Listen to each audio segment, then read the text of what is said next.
तर गुजरातमध्ये पसरणाऱ्या चंडीपुरा व्हायरसबाबत आता महाराष्ट्रात सुद्धा आरोग्य विभाग सतर्क झालाय। याबाबत मुंबई पालिकेने एक परिपत्रक प्रसिद्ध केलंय। मुलांमध्ये लक्षणं दिसल्यास त्वरित तपासणी करा अशा सूचना पालिकेने दिल्या। तर गुजरातमध्ये चंडीपुरा व्हायरसच्या रुग्णांची संख्या ही 58 वर जाऊन पोहोचली आहे। गुजरातमध्ये आतापर्यंत 20 जणांचा चंडीपुरा व्हायरसमुळे मृत्यूही झाल्याचा संशय व्यक्त करण्यात येतोय। अधिक माहिती घेऊयात। मनोज सातवी आमचे प्रतिनिधी आपल्या सोबत आहेत। मनोज, सतर्कतेचा इशारा खरं तर महाराष्ट्राला सुद्धा देण्यात आलेला आहे, काय अधिक माहिती? नक्कीच गुजरातमध्ये चंडीपुरा या व्हायरसने आता मोठं डोकं वर काढलेलं आहे आणि त्यामुळं येथील नागरिकांमध्ये भीतीचं वातावरण आहे। गुजरात राज्याला लागूनच महाराष्ट्र राज्य आहे, विशेषतः पालघर, नाशिक आणि आणखी 2 जिल्हे या गुजरात राज्याला लागून आहेत आणि त्यामुळं या रोगाचा प्रादुर्भाव महाराष्ट्रात देखील होऊ शकतो।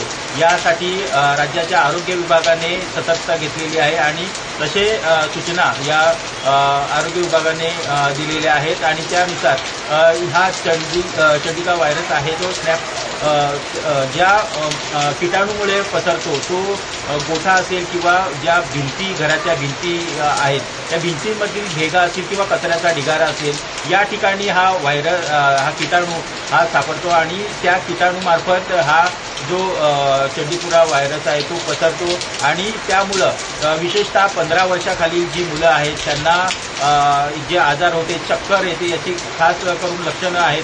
ही ताप येणे, त्यानंतर चक्कर येणे आणि मुलांच्या वर्तणुकीमध्ये अचानक बदल होणे, अशा प्रकारची ही लक्षणं आहेत आणि अशी जर लक्षणं एखाद्या मुलांना दिसली, आढळली तर तात्काळ याची आरोग्य विभागात म्हणजे रुग्णालयात नेऊन त्यांच्यावर औषधोपचार करावेत, कारण हा व्हायरस आहे, या व्हायरसने आतापर्यंत 20 मुलांचा मृत्यू झाल्याची शंका व्यक्त करण्यात येते आणि 60च्या आसपास रुग्ण हे गुजरातमध्ये आहेत आणि तो महाराष्ट्रात पसरू नये त्याच्यासाठी खबरदारी म्हणून राज्य सरकारने ही सूचना वेगवेगळ्या विभागांना सूचना दिलेल्या आहेत। त्याप्रमाणे गाव असतील किंवा जे कचऱ्याची ठिकाणं असतील आणि गोठ्या असतील त्या ठिकाणी स्वच्छता राखावी आणि अशा प्रकारचे जर रुग्ण असतील तर त्यांना तात्काळ रुग्णालयात न्यावे।